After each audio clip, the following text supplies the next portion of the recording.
What's up, grinders? Welcome back to the channel. Today we're going to be watching this video titled How Long Does It Really Take to Learn Spanish? Now, this one is from the Dreaming Spanish team, okay? Realistically, I never would have seen this video, watched it, or even paid attention to it if it wasn't posted here in the Discord, and then that led into a discussion on Reddit. So if we go have a look at that discussion right here, okay, you can see I've actually highlighted one of the comments.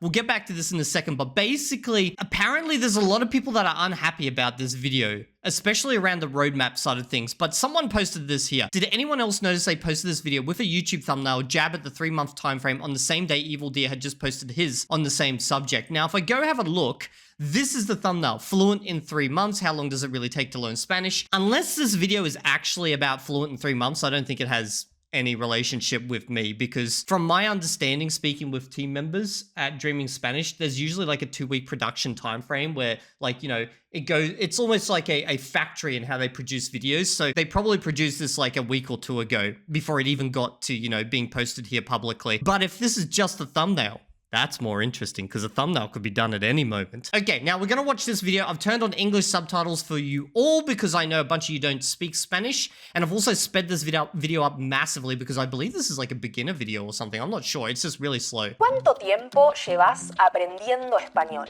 ¿Un año? ¿2 años? ¿3 años? Y si te digo que contar meses o años no es la forma correcta de medir tu progreso? ¿Por qué nadie me lo dijo? ¡Ay, debo haber parecido un idiota! Hoy te voy a decir cuánto tiempo necesitas de verdad para aprender un idioma. Cuánto tiempo toma ir desde cero hasta la fluidez. Y cómo medir correctamente este tiempo.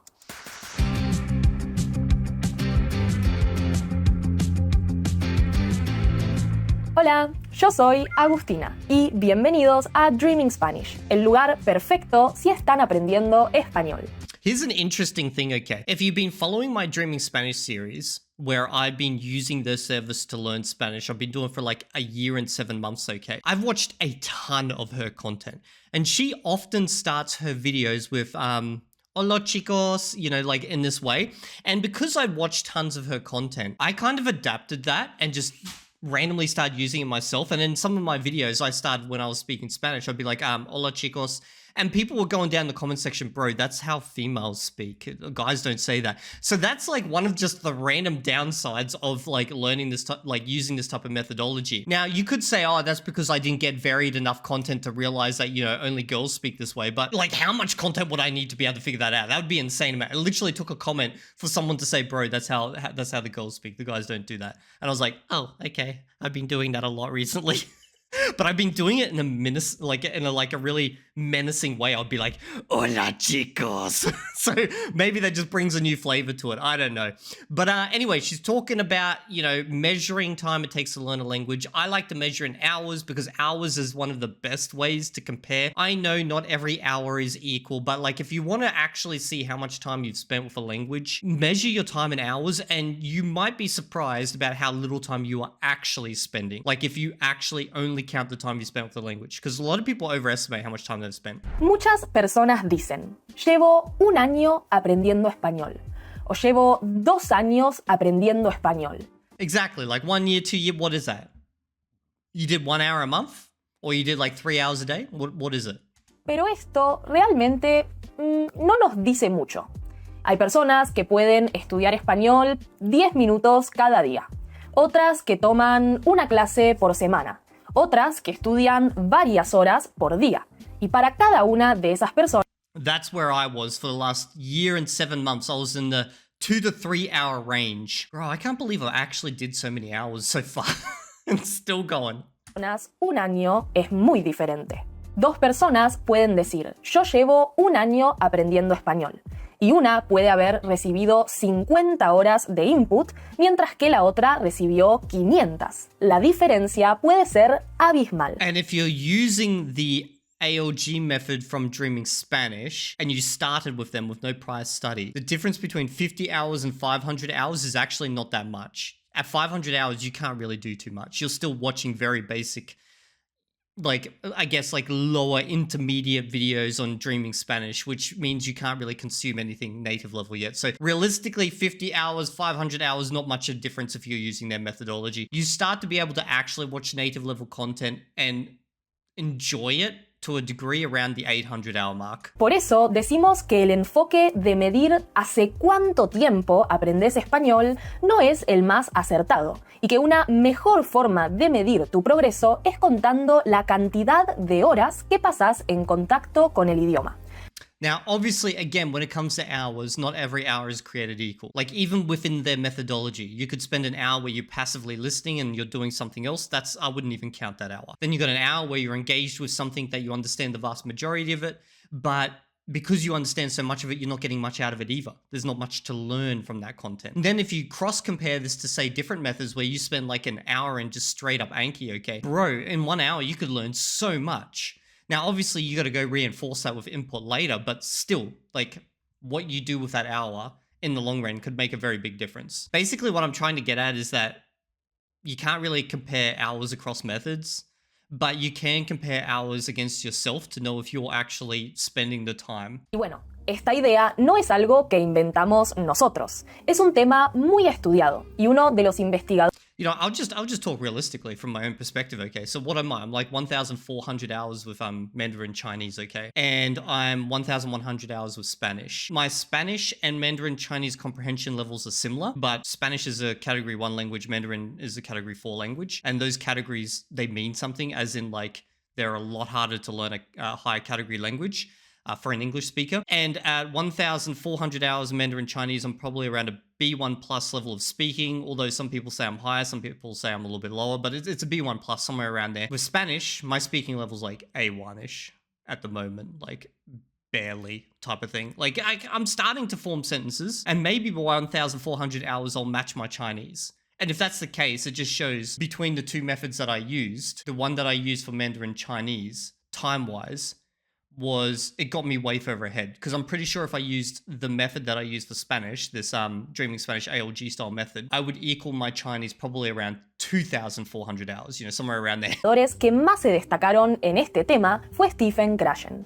Krashen explicó que nosotros adquirimos un idioma cuando nos exponemos a mensajes en este idioma que podemos entender. Según Krashen, no hay que analizar las palabras, no hay que memorizar reglas, ni tampoco que traducir mentalmente. See, here's the issue, okay? You don't have to, but you also... This isn't the rule saying you shouldn't.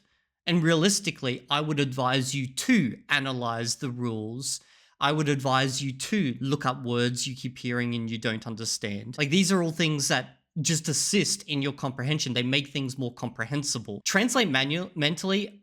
I've never had this problem with translating mentally, even in a manual like learning process. I think that kind of happens when you just really don't know the words or structures you're trying to use well enough. You just haven't automated them. So if you're in a live environment and you find yourself like mentally translating and going through rules and stuff, it means you haven't practiced enough before you got to that live environment. Like, I never translate mentally of Chinese. My Chinese sometimes comes out English sounding. Sometimes it comes out broken. It's comprehensible like 95% of the time. But I've never translated manually. It's come out slightly wrong. And then when I know it comes out wrong, I go back later on and I practice the correct form of doing it. But there's never been a process where I've sat there and gone, okay, I want to say I'm eating food. So the pronoun is I, wo. Okay, now I need the present tense of eat. Well, eat is 吃, and then I need to add 在 in front of that to make it present continuous. So 我在吃, and then I need to add a dummy noun after I go fun. So that's food. Like, I've never done that. I've always just practiced these, you know, structures enough times that by the time I actually need to use them, they just come out. Or if they do come out wrong, they come out wrong. But they do come out. There was no mental translation. Maybe if I mentally translated, they'd come out better. Simplemente hay que escuchar mensajes que podamos entender. Mensajes comprensibles. De esa forma... And it's not just about reading as well. Listening. You could also do reading if you're following this logic. Y con el tiempo, nuestro cerebro comienza a crear conexiones, reconocer patrones y estructuras y adquirir este idioma de forma natural, tal y como lo hicimos con nuestra lengua materna. En esto se basa la idea del input, y de contar las horas de input. Lo mejor de esto es que no necesariamente tenés que adquirir una hora de input, sino que las pequeñas cantidades se van acumulando. Incluso aunque pases algunos minutos cada día, todo esto se va acumulando y vas adquiriendo el idioma poco a poco. La clave es que cuando adquirís un idioma de forma natural, este conocimiento no se olvida. No es como cuando tenés que memorizar una lista de vocabulario y al otro día ya te la olvidaste. The one benefit of this method of just, sitting there and watching content that I haven't spoken about before is that you do associate words and sounds quicker with certain types of ones, like when they're pointed out, like I'm talking straight up nouns. Those you associate so much more clearly. However, a massive downside is that, for example, tenses and actually any type of conjugation, you don't get it. It just doesn't come. Like maybe it does for other people, but it never came for me. The only reason I'm actually starting to understand Spanish conjugation now is because I'm literally reading in the language and I can see the conjugations at play. And like, as I'm reading it, I'm going, oh, okay, yep, I see, I can see the structures now. I can see how it works, okay. Prior to starting reading, no idea about tenses. Absolutely not, because they're all conjugated. So I think it's absolutely abysmal for learning that stuff. Con el input, todo es mucho más sólido y duradero. Sandía. A mí no me gustan los mariscos. Pero algo importante es que no cualquier input es válido. Por ejemplo, si estás aprendiendo un idioma y recién empezás y tratás de ver una película, lo más probable es que no ayude mucho, porque la clave es que necesitas input comprensible, input que puedas comprender.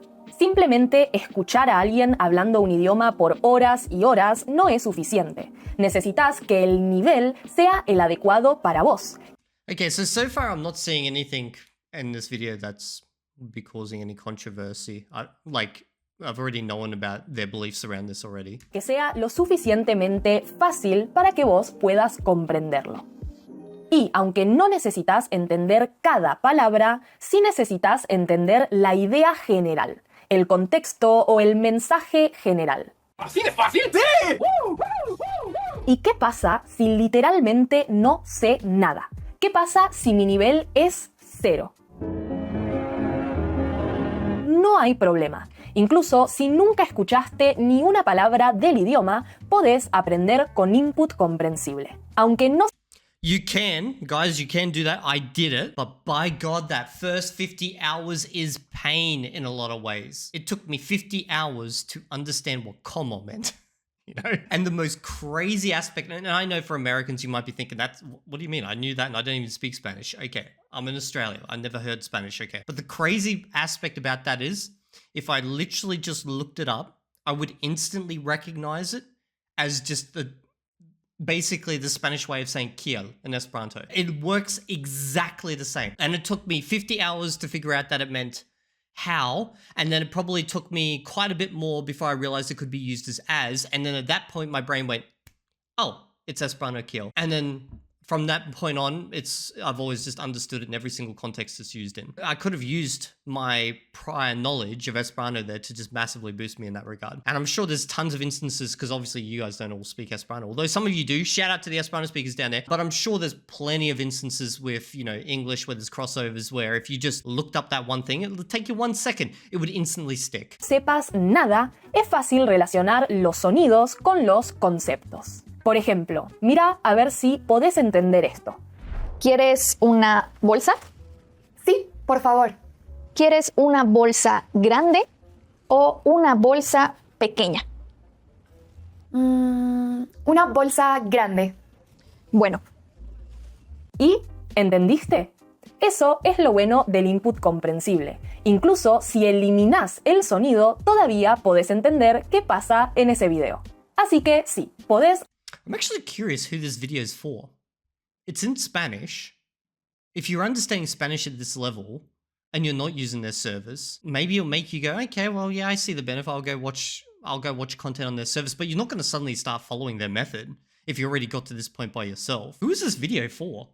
I'm so confused. If this was in English, explaining all this, I could say, okay, it's a marketing video. It's designed to get, English speakers who are curious. They understand what she's saying here and they're going, oh, okay, I see the parts here. But this is like talking to the converted. Recibir input incluso si no sabes absolutamente nada. Pero, ¿cómo medimos el progreso? ¿En cuánto tiempo de input realmente podés comenzar a entender el idioma? Bueno, si hablamos de forma general, existen algunas marcas de tiempo que son importantes. Son referencias temporales que te pueden ayudar a saber qué esperar y qué objetivos podés lograr dependiendo de la cantidad de horas de input. Obviamente esto es general. Algunas personas pueden tardar un poco más, otras un poco menos. Pero bueno, esto te da una idea global. Empecemos con 50 horas. Después de las 50 horas de input, ya podés entender mensajes y conceptos básicos. Reconoces acciones como ir a casa o cocinar la comida. Podés entender algo más o menos así. Natalia toma mucho vino. Ella toma vino todos los días. Ella toma vino. Guys, it's crazy. I was watching 3 hours of this stuff a day at one point. Man, I had some mental fortitude back then. En la mañana, en la tarde, en la noche. Mucho vino. Eso es muy malo. Otro momento importante ocurre a las 150 horas. Después de 150 horas de input, podés entender mensajes básicos y simples en español.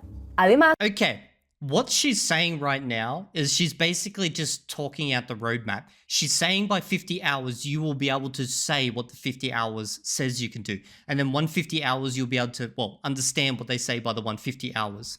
All those people saying that part of the roadmap, okay, I'm not signed into Dreaming Spanish on this computer, but I want to point something out, okay? So at this 50 hours, they say this is what you'll be able to do. And that's what they're basically repeating in that video, okay? So many people are like, no, Evildea, this is the start of the 50 hours. This actually represents from 50 to level 2, to level 3, which is 150 hours. So by the time you hit 150 hours, you'll be somewhere between those two, basically. No, I'm pretty sure that represents the beginning of the level, but so many people are trying to be gaslighting me into saying it's somewhere halfway between the two levels.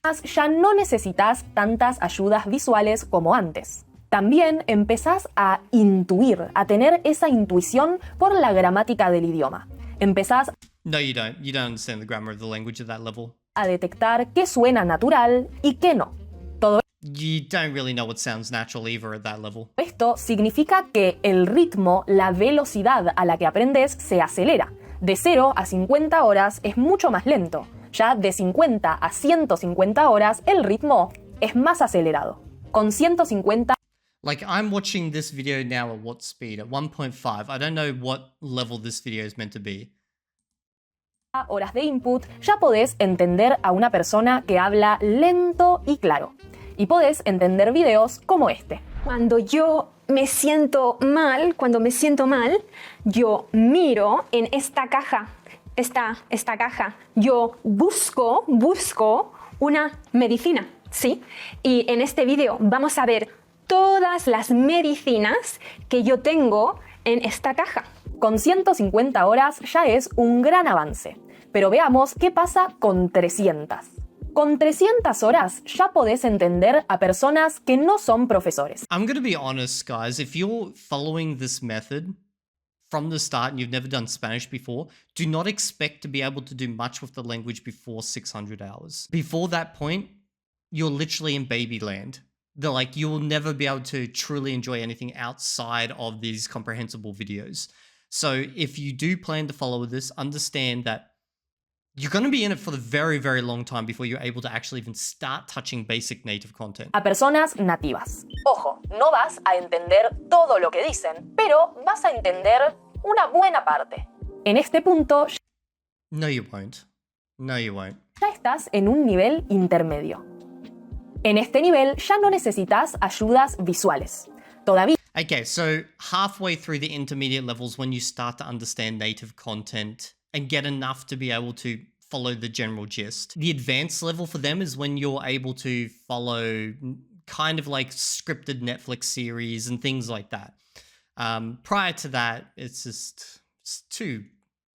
You're going to be in CI land, comprehensible input land, okay? You'll be watching comprehensible input content for the vast majority of what you do. Ya necesitas que la gente te hable un poco más despacio y con paciencia, pero podés entender contenido un poco más complejo. Por ejemplo, un video como este. Muchas personas no pueden abrir el frasco porque resbala, porque sus manos están resbalosas. ¿Por qué? Porque estás cocinando, estás fregando y a veces las manos están mojadas y no van bien. ¿Qué se puede hacer? Muy fácil, usar un paño. Se puede usar un paño para hacer más presión. Ahora nos vamos a las 600 horas. Entre 600 y 700 horas ya empezás a entender a los nativos. Sí, Yeah, I'd say that's an underestimate. It's like, what does you understand native mean? Like, you can, little bits and pieces, general gist. podés ver series o películas y aunque tal vez no entiendas todo, vas a entender una buena parte. Cuando un nativo te habla, lo entendés, aunque todavía tenés algunas dificultades para entender a los nativos cuando hablan entre sí. A esta altura ya podés hablar sobre temas un poco más abstractos y específicos, y realmente muchas puertas se abren cuando llegas a este nivel. Te sentís mucho más cómodo y tenés mucha más confianza, y podés entender videos como este. Una habitación en una ciudad como Barcelona cuesta de media, que las hay más caras, unos $670 aproximadamente. En Madrid, hasta $520. Y llegamos a las 1000 horas. Con 1000 horas de input, tu nivel es bastante So I'm just a bit beyond this point now, 1,100 hours. alto. Y ya podés tener conversaciones en casi todas las situaciones cotidianas. Podés hacer cosas del día a día, como ir al médico, ir al banco, o incluso Not at 1,000 hours you can't. At 1,000 hours you can't even speak unless you start speaking at the 600 hours. See, this is the problem. They present the best case scenario following their method without saying that you're following the best case scenario. And I say the best case scenario because the best case scenario is not their recommendation. Their recommendation is wait to 1,000 hours, then start speaking. Okay, but they also say you can, if you desire, start speaking at 600 hours. Now, if you start speaking at 600 hours, then by 1,000 hours, yes, I assume you'd be able to do this stuff. You'd be able to go to bank and, talk about the basics of setting up an account and all that type of stuff. However, at 1,000 hours, you literally only just start speaking. There's no way in hell you're going to be able to go to the bank and start organized full. Like, I still can't do it at 1,100 hours. Like, if I tried to do that right now, quiero abrir conto? Like, I want to open an account? Like, I don't know. Necesito, ¿qué cosas? Puedo, dice al mí, no, that's Esperanto. Puedo dice a mí que necesito? Like, I could try. But bro, the guy would probably kick me out. incluso alquilar un apartamento completamente en español. En general, How would I do that completely in español? Quiero comprar. No, that's purchase. So I'm literally going to say, can I purchase the apartment? Okay. Quiero vivir en esta casa. ¿Cuánto costas? ¿Cuánto? I'm not sure. podés entender y expresar tus opiniones y puntos de vista sobre casi todos los temas. Aunque tal vez hay algunos temas excesivamente complejos, como la filosofía, en donde todavía tenés algunas dificultades, Bro, you're a beginner when speaking at this point. There's no way in hell you're even thinking about philosophy. What are we on about? Like, I know they're saying you can't do this yet, but like the implication here is you're not far off. You're nowhere near at this point. Unless you start speaking at 600 hours and spent a lot of time speaking. Like, what are we doing? podés hablar sobre casi todo. Todavía te podés encontrar con algunas cosas difíciles, principalmente esas cosas que dependen del contexto cultural. Pero tu nivel es muy alto y podés entender contenido como este. Bueno, yo tengo una opinión controversial. ¿Una sola? Algunas sí. Pero la primera es, quizá a ti no te guste, pero la música metal. Siento que no es música para mí. Negativo. O sea, me explico. Las que son como con gritos, ese... ¡Ah! Eso no me gusta. No me gusta, lo siento. Y por I'm going to be honest, that's a very simple conversation. I understood that. This is a 1.5 times speed. And as I said, I'm at 1,100 hours, so I don't know what that's meant to represent. Is that 1,000 hours or 1,500 hours? último llegamos a las 1500 Okay, so that's a 1,000 hour so I understand that, yeah, fine. So I would say, following the DS method, anything around listening, you can believe. You will reach that level roughly at the time that they say listening. Anything they say regarding speaking, forget it. It doesn't, the roadmap's wrong in that regard, okay? Reading is like, it's like a side thought. Like, they don't even provide a way of tracking your reading, okay? So it's like, DS is great for improving your listening, and then that's it. horas de input. ¿Qué te dan 1500 horas de input?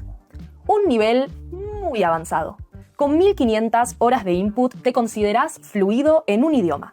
Podés hablar de prácticamente... See, this is what I imagine will happen at 1,500 hours. At 1,500 hours, I will fully understand all native content, maybe just missing a couple of words here and there, okay? However, my speaking level, I'm assuming, will probably be around a B1-ish, which, for those who don't know, that's slightly behind my Mandarin Chinese, which means I'll be able to get to buy in day-to-day life. I'll be able to make purchases, I'll be able to probably, organize an apartment, a bank account, those types of things. But if anyone wants to have a discussion with me about philosophy or politics, I'll probably fall apart. That's what I'm assuming. However, maybe with my Esperanto background and the fact that they share a lot of high-level words, once I start getting this speaking down pat, and I start recognizing the patterns between the sound differences between the languages, because realistically, there's an evolution that happened between these different languages, okay? English, Spanish, all that type of thing. And if you can backtrack it and figure out etymologically how they changed, you can then kind of make a lot more progression. So maybe I'll be B1 at 1,500 hours, or maybe I'll actually be B2, but there's no way in hell I'd be like C1. And B2 is fluent, so I guess you could say you would be fluent, but I think it would be stretching it to say I could get B2 by 1,500 hours. I reckon B1's probably more realistic. Cualquier cosa. Podés leer libros enteros. Podés relacionarte con nativos. The funny thing with Spanish is, as long as you can understand it, you can read it. It doesn't take long to recognize the written difference, what letters represent what sounds. It's very, very phonetic. So this works good for, Spanish. I have no idea how well it would work for French. Imagine someone doing this exact same challenge for French. Because I think French, the sounds and the written form are quite different like English. But maybe I'm wrong. Someone let me know down in the comment section. Obviously, this ain't gonna happen with Chinese. Estar en una reunión con 20 personas y entender lo que hablan entre ellos, tenés un nivel espectacular. En este nivel todavía vas a encontrar algunas palabras o cosas un poco difíciles. Pero ojo, esto le pasa a los nativos también. Ni siquiera los hablantes nativos de una lengua conocen todas las palabras. Es por eso que muchas personas no pueden resolver los crucigramas, por ejemplo. Así que no te preocupes, con 1500 horas de input tu nivel es muy bueno y podés entender cosas como esta. Tú te has enterado de todo lo que ha pasado en Valencia, ¿no? Joder, madre mía, qué locura. Menos mal que aquí ha sido más leve. Sí, no, aquí también está lloviendo tela. No, sí, en Málaga ha caído lo más grande, ¿no? Por lo visto, ¿no? ¿Has visto vídeos y eso? He visto vídeos, los coches se los está llevando la corriente, los contenedores, las mascotas, tío. Hay gente que no puede sacar a pasear el perro porque el agua está por encima. I've got this at 1.5 times speed. I'm actually going to slow this down to normal because I'm not quite getting this. I want to know if I can actually understand it now. Menos mal que aquí ha sido más leve. Sí, no, aquí también está lloviendo tela. No, sí, en Málaga ha caído lo más grande, ¿no? Por lo visto, ¿no? ¿Has visto vídeos y eso? He visto vídeos, los coches se los está llevando la corriente, los contenedores, las mascotas, tío. Hay gente que no puede sacar a pasear el perro porque el agua está por encima de lo del perro. Yeah, I think I got about 50% of that, so I'm definitely not at that comprehension level yet. Estas marcas de tiempo son referencias generales. No todo el mundo necesita las mismas horas de input para aprender un idioma. Las horas que detallé anteriormente funcionan bien para un hablante de inglés. Pero si sos nativo de un idioma similar al español, por ejemplo, francés, italiano, portugués o rumano, lo más probable es que necesites muchas menos horas. I speak Esperanto fluently. When I say fluently, I don't mean B2 level fluently. I mean I am certified C1. I would pass a C2 test. I have lived in this language. And Esperanto shares so much vocab with Spanish. It's crazy, okay? Now, grammar-wise, it's not quite the same. It's more similar to, like, Esperanto grammar is a bit weird, okay?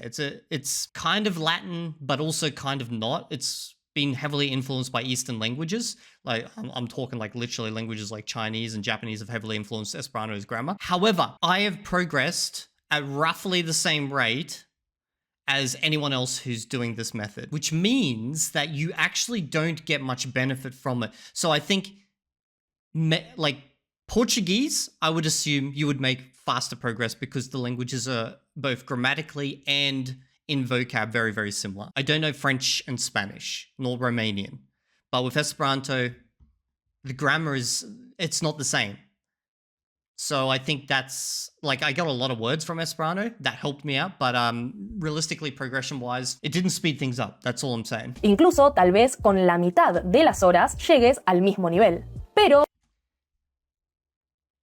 Do you remember earlier in this video I said if I just looked up what como meant at the start, I would have realized it's like kiel, and I would have figured out pretty much instantly it works exactly the same. So if I was to manually study Spanish, I feel like then I would have made a ton of progression just because I would have been able to look up all those little things. So basically I think I had the advantage of Esperanto and I never really got to utilize it. Si tu idioma nativo es muy distinto, por ejemplo, mandarín o japonés, entonces vas a necesitar más horas, aproximadamente 1.5 por cada hora que necesita un hablante de inglés. Entonces, 1.5 hours? Where did they get that number from? Before they were saying it's like twice as long.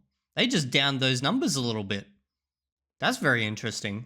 Ahora ya sabes realmente cuánto tiempo necesitas para aprender español. Pero la siguiente pregunta es, ¿cuántas horas necesito por día?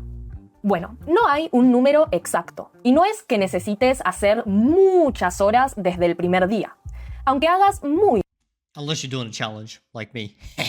But even I wasn't doing that crazy amount. Like, there's people in the DS subreddit who are doing like 5 hours a day and shit. I'm actually probably lowballing it compared to some of the people over there. Muy poco tiempo va a haber progreso. Pero claro, si haces muy poquito tiempo de input por día, este progreso va a ser muy, muy lento. Y va a ser muy difícil que lo sientas. Va a ser muy difícil que te... The reason I settled on 3 hours, if you watch my series, is because when I was doing 1 hour a day, I felt no progression. When I was doing 2 hours a day, I felt some progression. So I tried to push it to 2 to 3, and that's where I felt actual progression day by day. Te des cuenta que estás progresando. Y si no te das cuenta que estás progresando, entonces es muy probable que te desmotives, que no tengas motivación. Por eso recomendamos como mínimo unos 30 minutos al día de input si tu idioma es similar al español, como italiano o portugués. Y si tu idioma es diferente, como mandarín o japonés, entonces decimos que un mínimo de 1 hora por día está bien. Bruh, there's no way you're making any progression at 30 minutes a day.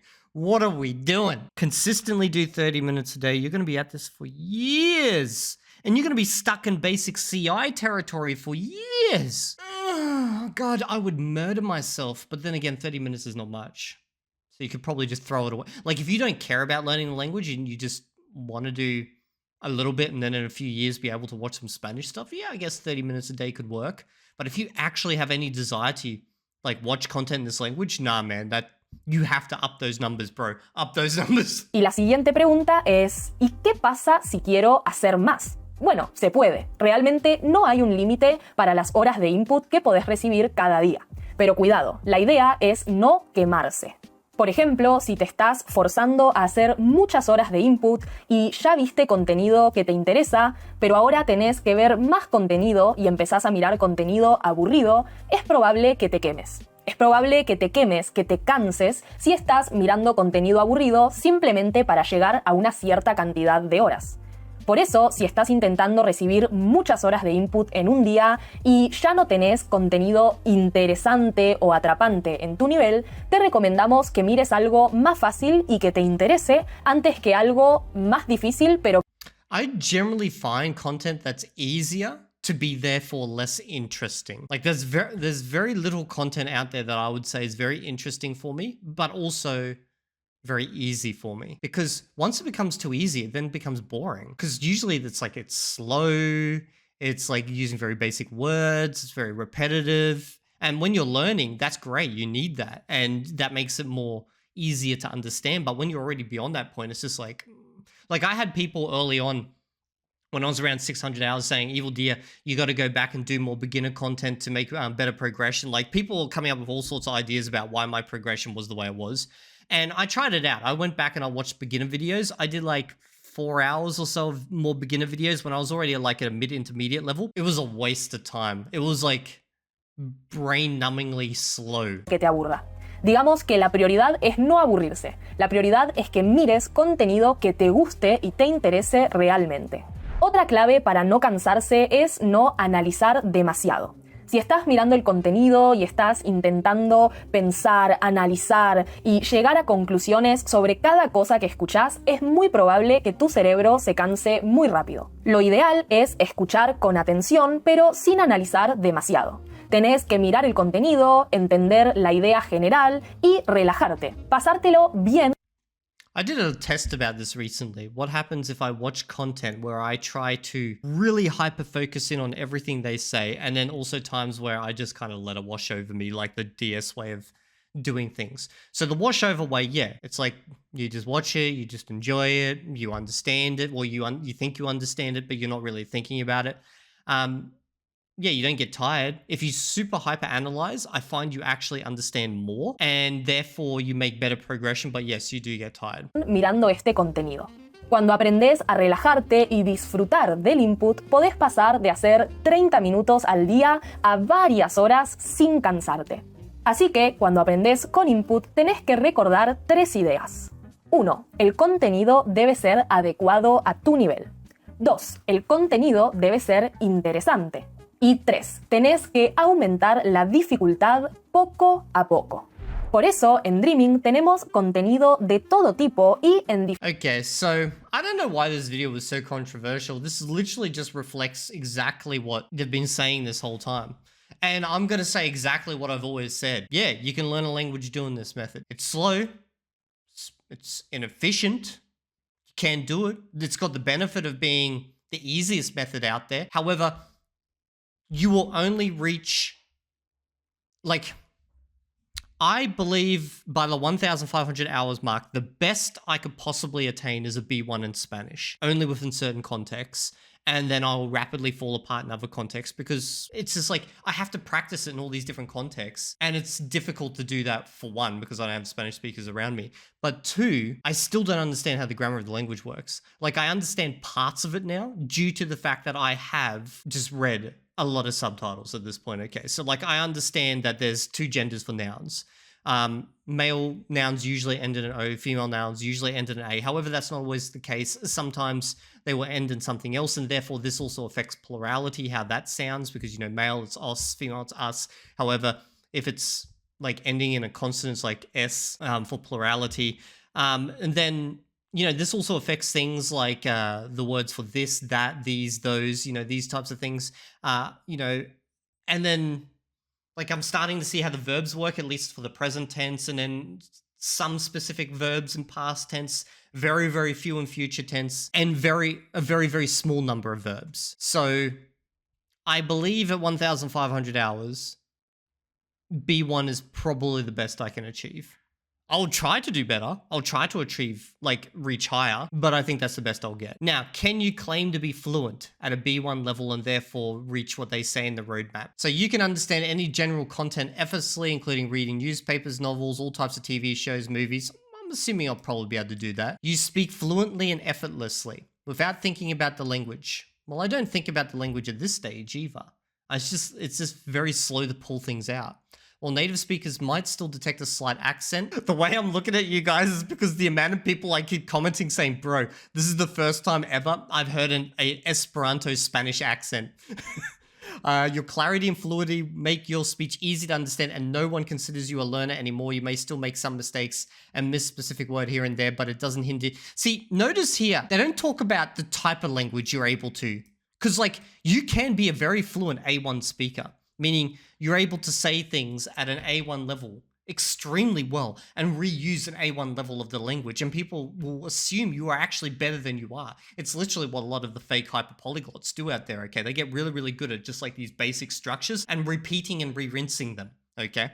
But that's not a good level. So what do they mean here as in fluently and effortlessly? Like fluently and effortlessly like a B1 level or a B2 level or like an A1 level? Like, I'm assuming I'll be an A1 level pretty fluent and effortless. I don't know, B1 level. But like the idea of an actual fluent speaker is usually around a B2 level, okay? And highly doubt I can reach that.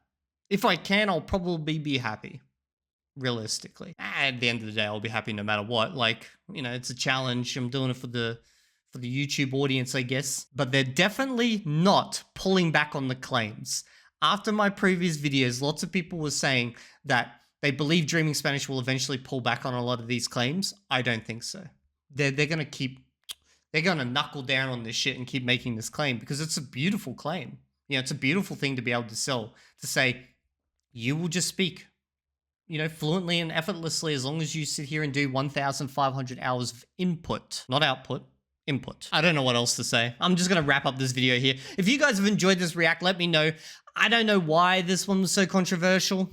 Just seemed pretty normal to me, but I'll see you all in the next video. If you're not there, I will find you and I'll whisper sweet nothings into your ear in Esperanto Spanish. Yo quiero